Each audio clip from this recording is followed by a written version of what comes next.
sa bukod kay Congressman Sandro Marcos ay, di ba, sinasabing kumita rin. Ito pong malaki na nakuha na pork barrel o ito hong pondo sa 2025 budget ay ito pong si Congressman Martin Romualdez, dating speaker at pinsan ng Pangulo.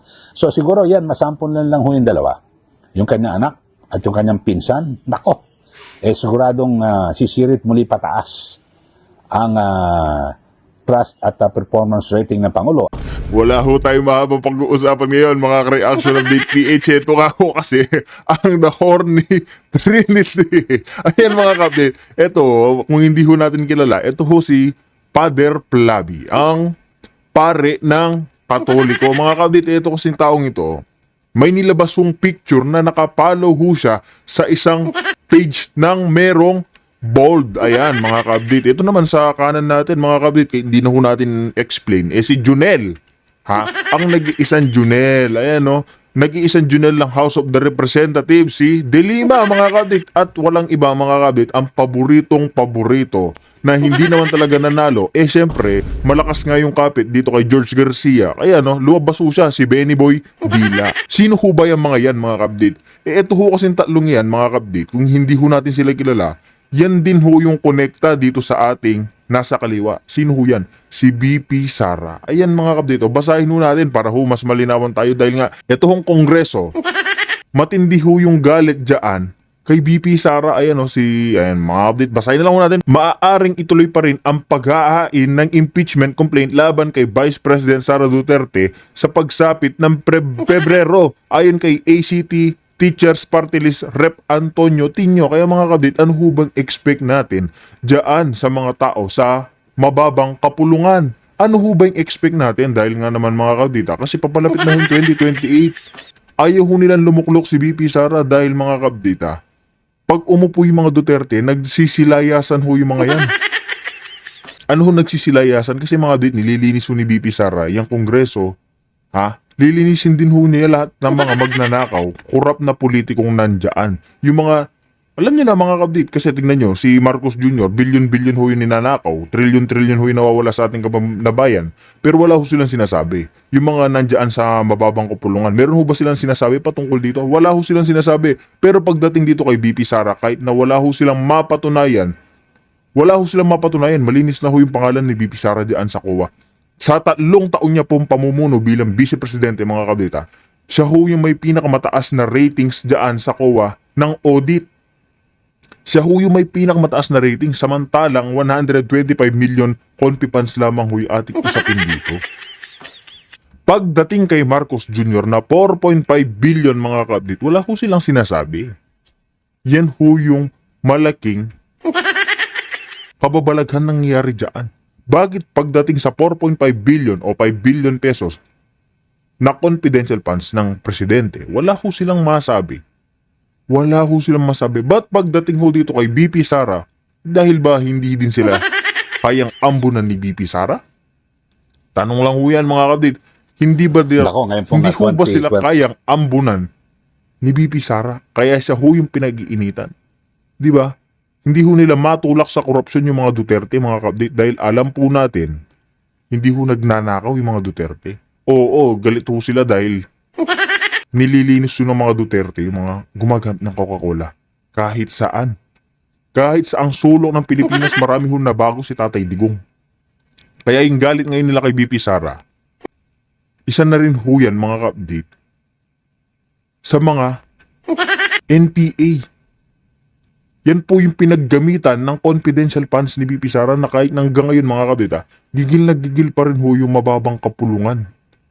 Gigil na gigil pa rin ho sa kanya ma-impeach ho siya. Isipin nyo si Tinio. Pebrero daw ho, ayaw na naman ho talaga siyang tigilan. Taon-taon na lamang ho sa Supreme Court mga kabdi. Sinabi na nagkabotohan na nga ho dyan Ayaw nila ma-impeach si BP Sara. Diyan sa Senado, ayaw din ma-impeach si BP Sara. Sino ho gusto magpa-impeach sa kanya? Mga congressman. Kasi unang-unang lilinisin niya ni BP Sara mga kabdi.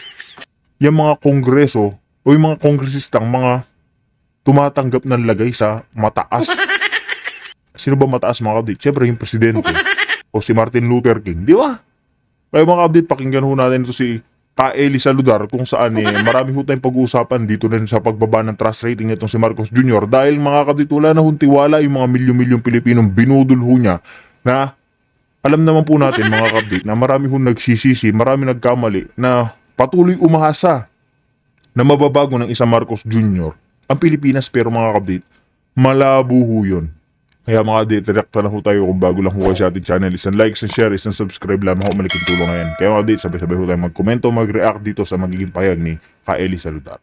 The 6 ay inaasahan na sinasabing ito na raw po ang simula ng kanyang lipatan at kung saang kampo kakampi ang isang politiko at kaugnay pa rin ng nalalapit na 2028 elections. At ayon po mismo kay sa political analyst na si Lester Balmatero ng University of the Philippines, at ang sabi niya ay ito hong patuloy na pagbagsak ho ng popularidad, trust at performance rating ni Pangulong Marcos Jr. ay maaring pumapasok na raw po siya sa nakakaalarmang sitwasyon at siya po ay papasok na sa isang lame duck presidency.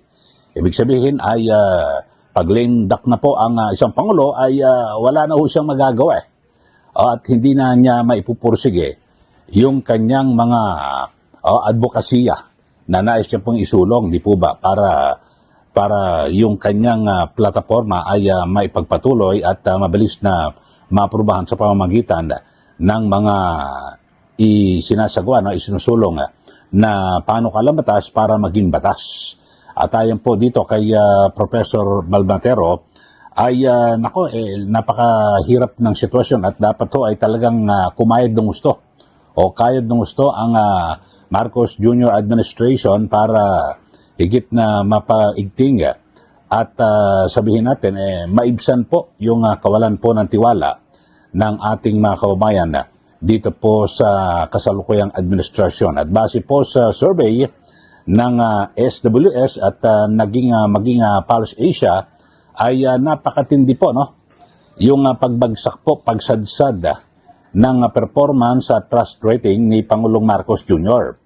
At isa po sa pangunahin po, dalawa ho, yung issue po ng kagutuman, yung siyempre mataas po yung presyo ng bilihin at yung matindihong korupsyon na nangyari sa ilalim po ng Doon pa nga lamang mga kabdit sa mataas na pagbilihin ng ating mga kababayan, lalo na mamalengke ka lang, isipin nyo gulay.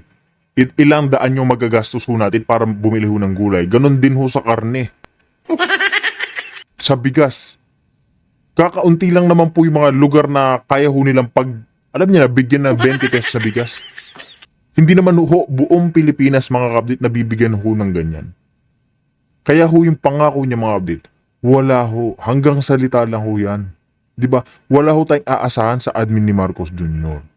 Ang hinihintay lang ho natin, mawala siya sa kanyang pwesto, makulong ho siya, pagdaanan niya ho lahat ng dinanas ng mga ordinaryong Pilipino sa pamumuno ho niya. Isipin niyo ho ngayon, madaling araw mas nakakatakot lalo ngayon, sa panahon ngayon ha. Sa panahon ni Marcos Jr. mga kabdit, naglipahan ho yung krimen. Tapos sasabihin ho nila, maglalabas na naman ho sila ng mga fake news na bumaba daw yung kriminalit sa ating bansa. Naniniwala ho ba kayong bumaba yung krimen sa ating bansa? Napakalabo ho. Pero nung pamumuno ni former President Duterte, mga kabdit, maraming turista ho yung pupunta dito dahil alam nila yung presidente, mga kabdit, mapagkakatiwalaan. Ngayon, tignan nyo, bagsak pati yung tourist natin, mga kabdit. Bagsak din ho yung mga yun dahil sa pamumuno ng isang Marcos Jr. Makikita ho kasi ng ibang bansa kung paano mamudo yung leader. Lalo ngayon, tignan nyo, yung ekonomiya ho natin mga kapatid, pabagsak ho ng pabagsak. Dahil ho yan sa isang leader. Isa ho kasing weak leader yung namumuno ngayon mga kapatid. Malayong malayo ho yan kay Tatay Digong. Na tatlong bansang malalaki, Russia, China, Amerika mga kapatid, nerespeto, ginagalang. Tuwan-tuwa ho sila pag nakikita nila si Pangulong Duterte. Pero tignan nyo ho ngayon, iwas na iwas ho sila. Pinandidirihan lang, tinatawanan si Marcos Jr. Yan ho yung pinagkaiba ni Tatay Digong kay Marcos Jr. Di ba? Marcos Jr. administration. So kapag hindi raw po ito natugunan, ng Pangulo ay wala na. Hihirapan na po siya makaahon pa. Panoorin po natin itong pahayag ng political analyst mula po sa University of the Philippines, si Professor Lester Baldomero. Panoorin po natin. No? So alarming siya in a sense that baka pwede, kasi mukhang papasok na siya, no? Baka pumasok siya doon sa pagiging lame duck presidency. No? At kapag ka lame duck presidency ka, yung mga panukala, mga batas, mga policies, mga programa na nais mong i-push, posibleng hindi completely magawa. Pangalawa, dahil papasok na rin tayo doon sa election season. Tingin ko this coming year, no, itong taon na to, 2026, magkakaroon ng alignment ng mga alliances siya, no, in preparation for the 2028 election. So, alarming siya kung sino man yung magiging endorso ng ating Pangulo. Mukhang matatalo kapag hindi nag-improve yung performance at trust rating ng Pangulo in the coming months. Paano naman kaya siya makakabawi, Prof? Okay. Dalawang bagay, no? Kasi sabi ko nga, yung main issue ng mga Pilipino ay kagutuman at yung mataas na presyo ng bilihin at yung corruption issues, no? Pero kung titignan natin, kahit nag-ease yung ating inflation, hindi siya naramdaman ng taong bayan. So I guess kailangan gumawa pa ng mga programa yung ating kasalukuyang administrasyon kung saan mas mararamdaman ng taong bayan yung na maabot, no, yung mga presyo ng mga bilihin. That's number one. Number two, yung issue ng corruption, malaking issue kasi ito eh. Pero tingin ng taong bayan, hindi sapat. Hindi pa rin sapat yung ginagawa ng Pangulo natin at ng administrasyon para panagutin yung mga nagkasala dito sa corruption nito. Pangatlo, dahil perception din, no, yung usapin ng performance at ng trust, kailangan magtrabaho yung mga secretaries, no, ng Pangulo para ipaalam sa taong bayan kung ano yung ginagawa ng taong bayan. I think very limited kasi yung mga officials natin na nagpo-provide ng information, no, sa taong bayan. You have the DPWH Secretary, tapos si Secretary Gatchalian, no, ng DSWD. Oo. Sila pa lang yung medyo active, no, sa social media to communicate kung ano yung ginagawa ng mga departamento nila. So I guess more bukod doon sa kailangan maramdaman ng taong bayan, kailangan yung perception through communication, no, social media and so on, kailangan ma-deliver din siya sa taong bayan. So, sa palagi po ba ninyo kaya medyo tumaas ang ratings ni VP Sara ay dahil siya lamang ang nakakapagdeklara pa lang ng malamang na intensyong tumakbo bilang Pangulo? Yes, yan yung isang reason. Pero tingin ko kasi, yung Vice President naman kasi, kadalasan insulated siya doon sa performance ng administration. Because yung Vice President, hindi naman siya part, no, ng government. So lahat ng problema ng taong bayan, say pagkain, kagutuman, mataas na presyo ng bilihin, trabaho, tas ito ay corruption, laging mako-connect mo siya doon sa present administration, doon sa presidente. Kaya to some extent insulated yung vice president natin. Tapos yung karamihan pa ng issues ngayon talagang dumediretso, no, doon sa presidente. Mukhang hindi na masyado na pag-uusapan yung ilang mga issues, corruption issues related to the vice president. Pero tingnan natin, tingin ko this coming February or March, no, mayroong movement, no, para possibly mag-file ulit, no, ng impeachment complaint against VP Sara. At kapag lumabas ang mga testimonya, ang mga ebidensya, baka bumaba ulit.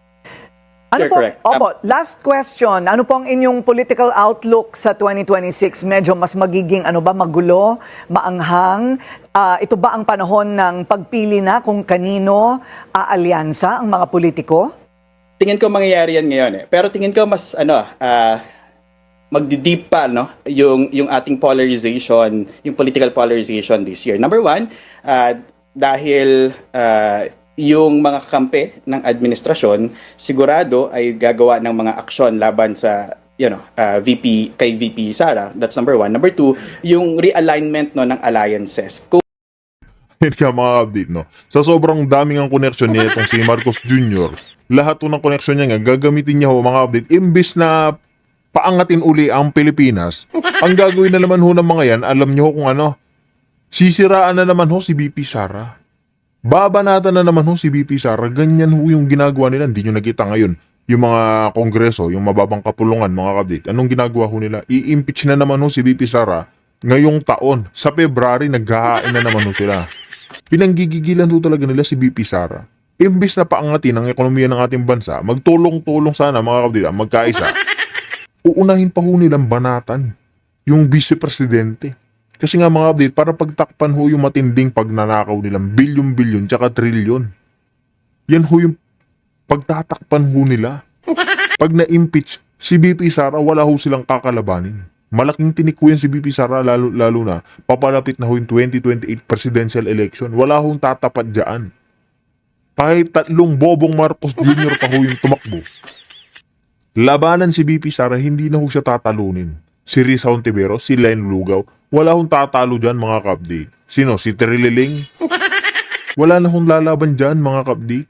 Kung yung nakaraang taon, may mga ilang pang politiko na hindi sigurado kung saan sila papanig, tingin ko may unti-unti ng mabubuong mga alyansa this year, no? Magiging malinaw na kung nasaan sila nakapanig in preparation for the 2028 election. So, tingin ko mas lalong titindi yung divide sa politika natin this year. Yan po ang pahayag ni Professor Lester Balmatero ng University of the Philippines. At siya po ay sa National College of Public Administration. So yun po ang kanyang binabanggit na talaga namang mukhang nasa alanganin, nabalag ng alanganin na po itong kalagayan ni Pangulong Marcos Jr. At so sa bagay ngayon ho ay talagang isa parang wala hong ginagawang tama, no? Base po sa mga nangyayari at mismong ang mamamayan talagang nakikita ho na parang wala ho. Kasi ang sabi, dalawa ho issue eh. Yung issue po ng kahirapan, particular po yung patuloy na pagtaas po ng presyo ng bilihin, paano re-resolvehan nyo ito ng ating Pangulo? Di po ba? At talaga mukhang may hirapan po siya at siyempre yung kabuhayan, so ngayon ay patuloy na bumabagsak po yung investment. Alam niyo naman ho, kapag mahina po yung investment, lokal man o dayuhan no, ng mga investor, yan po ay may malaking epekto sa ekonomiya ng ating bansa, di po ba? So, siyempre, maapektuhan at yung oportunidad ng trabaho talagang kikipot, liliit, talagang lalo marami po maghihirap ng mga Pilipino. So, yan po ang binabanggit ho. At bukod ho dyan, yung sa issue po ng korupsyon. Sa ngayon ay wala naman ho tayo nakikita pa, no? Na kung saan parang ito bang administrasyong ito ay talagang tutuluyan yung mga malalaking tao. Alam niyo ho, kapag ang ekonomiya ay talagang papabagsak, wala ho. Ito, isa-isahin natin bakit bumabagsak no, yung ating ekonomiya. Unang-una, siyempre dahil sa nung sumiklab at sumambulat ito hong usapin sa korupsyon, yung mga proyektong infrastruktura ay natigil ho, di po ba? So, bumagal po ang ating ekonomiya. Kasi sa mga nakaraan, laging ang gobyerno ang inaasahan dito po sa pagpapalago sa infrastruktura. Di ba? Sila po talagang gagastos eh. At alam niyo naman ho, yung mga ginagawang infrastructure ay malaking tulong po ito, no? Para makapagsulong sa ating ekonomiya at naglilikha rin po sila ng trabaho. Di po ba? At umiikot yung pera dahil sa naglalabas ng bilyon-bilyong piso ang gobyerno. Pero ngayon, ang ginawa ho, nangyari, naglabas nga ho ng bilyon o umabot pa ng trilyong piso ang gobyerno ng pondo dito po sa mga proyektong pang-infrastruktura. Yung pera po umikot po sa mga mandarambong. Sila po ay naghati-hati. At dito po sa mga proyektong ito, lalo na po yung sa flood control project. Ako, grabe ho talaga mga kababayan. No? Ang dami pong dito ho ay nakinabang at sabihin natin na talagang nagsamantala. Pero sa ngayon ay wala pa hong napaparusahan at ang pangako po ng Pangulo ay noong bago magpasko, hindi raw po magiging merry ang kanilang Pasko pero luwagpas na po. Bagong taon na ho ngayon at Enero 2026 na, hanggang sa ngayon wala pa ho nakukulong na malaking tao. Bagamat ang isa lang ho sa mga kilalang contractor ay itong si Sara Diskaya, pero maliban ho dyan, wala ho. Yung mga maliliit na lang ho na isda, yung tinatawag na gurami. Yung mga engineer, dyan po sa sa DPWH at yung si Saldico ay ngayon, wanted ho ngayon, nakasuhan na pero wala po, nasa Europa. Yung mga iba pang mga dati matataas opisyal, wala pa ho, yung dating DPWH Secretary Manny Bunoan, wala pa rin ho, nasa Amerika, hindi pa rin umuwi. At hindi pa rin ho ito na ipakukulong. At ganyan din po yung iba pang mga kontraktor. Kasi 15 ho yung top 15 na kontraktor na binabanggit. Yung isa pa lang ho na kontraktor. At yung mga sinasabing kontraktor, congressman na, kontraktor pa, wala pa rin ho. Na ipakukulong. Kaya naman yung tao, di ba, kaya sa survey talagang lagapak ko sad-sad. At bagsak ito pong si Pangulong Marcos Jr. Kasi wala ho yung kanyang mga ipinangako, wala pa ho, napako pa rin ho, mga kababayan. Pero ngayon ay siyempre, ang sabi nga ho nitong si political analyst, si Professor Lester, ang sabi niya, ngayon inaasahan na ngayong 2026 ay magkakanya-kanya ng linyahan, at kumbaga sa hahanap na po ng kanilang mga pwedeng kampihan, dikitan para po sa 2028 elections. At alam nyo naman ho, yung talagang trabaho ng mga politikong ito, magaling ho sila mamili ng ng kakampihan.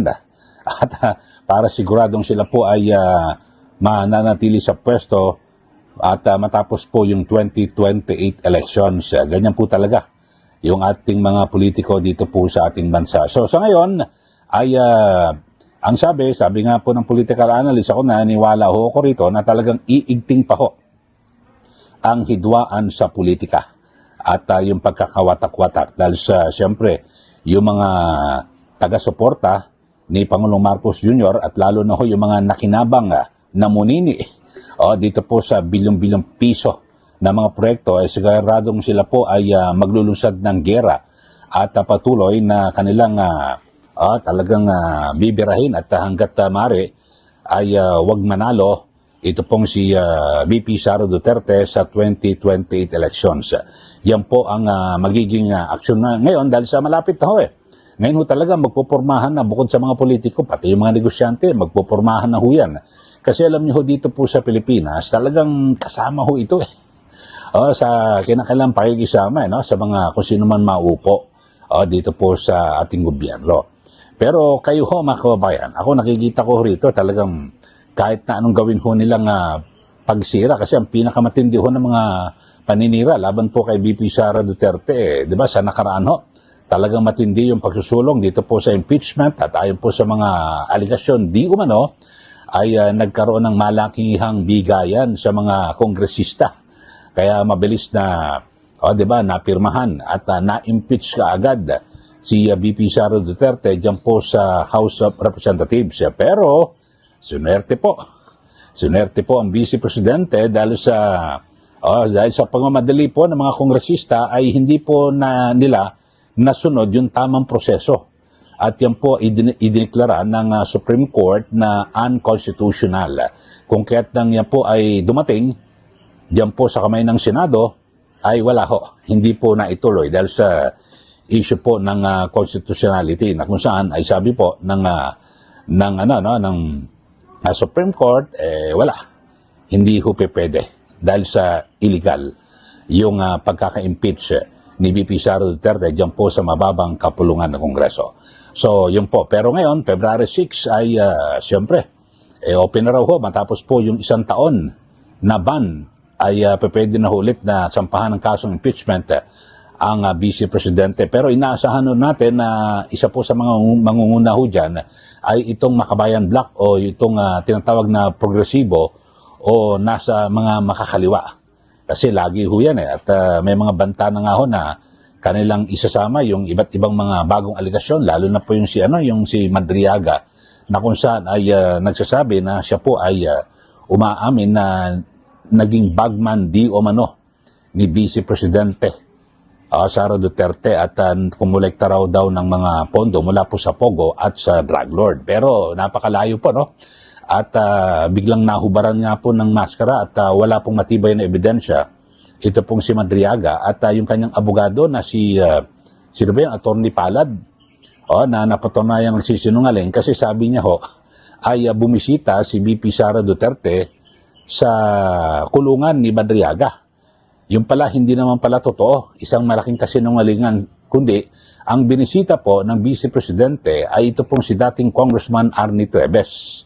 So yun palang ho, alam na natin na nagsisinungaling at gawa-gawa yung kanilang kwento. Yung kanilang aligasyon na scripted o may script na sinusunod. So, alam niyo ho, mga kababayan, kahit na anong gawin, alam mo, destiny ho ito eh. Kapag yan po ang kapalaran ni VP Sara Duterte na siya po maging Pangulo ng Republika ng Pilipinas, talagang wala ho.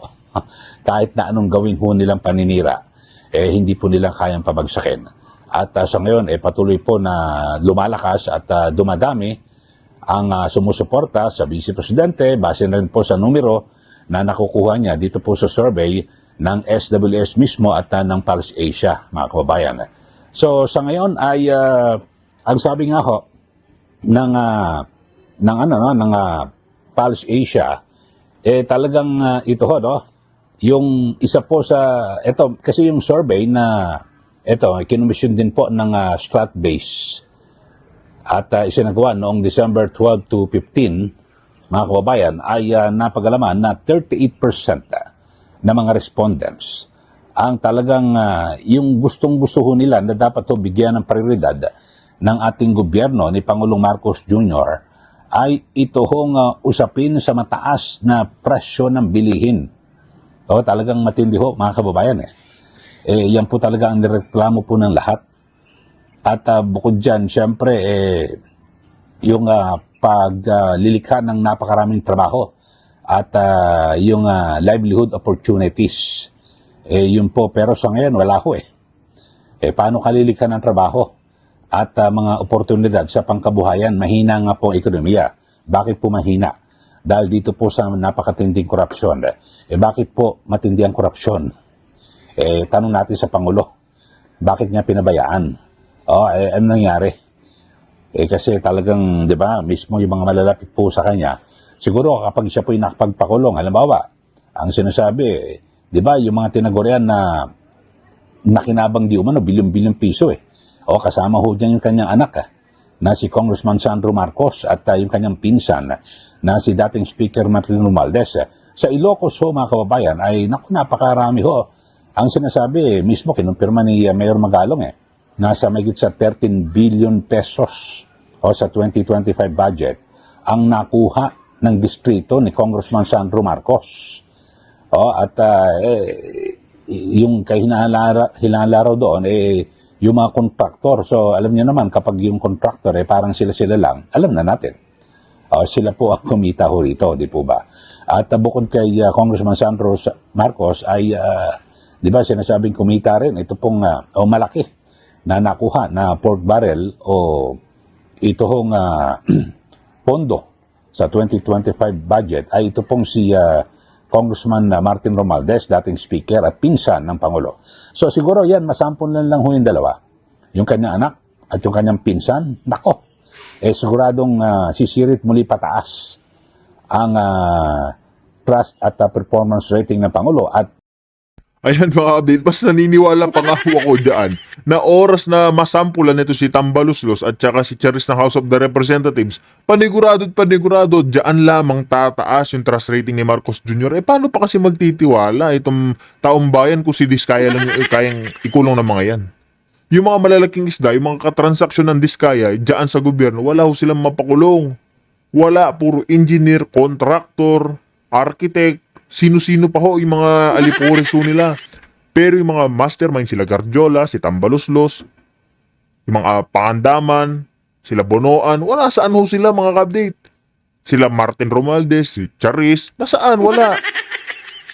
Nandun ho tayo nakapokus sa maliliit na isda.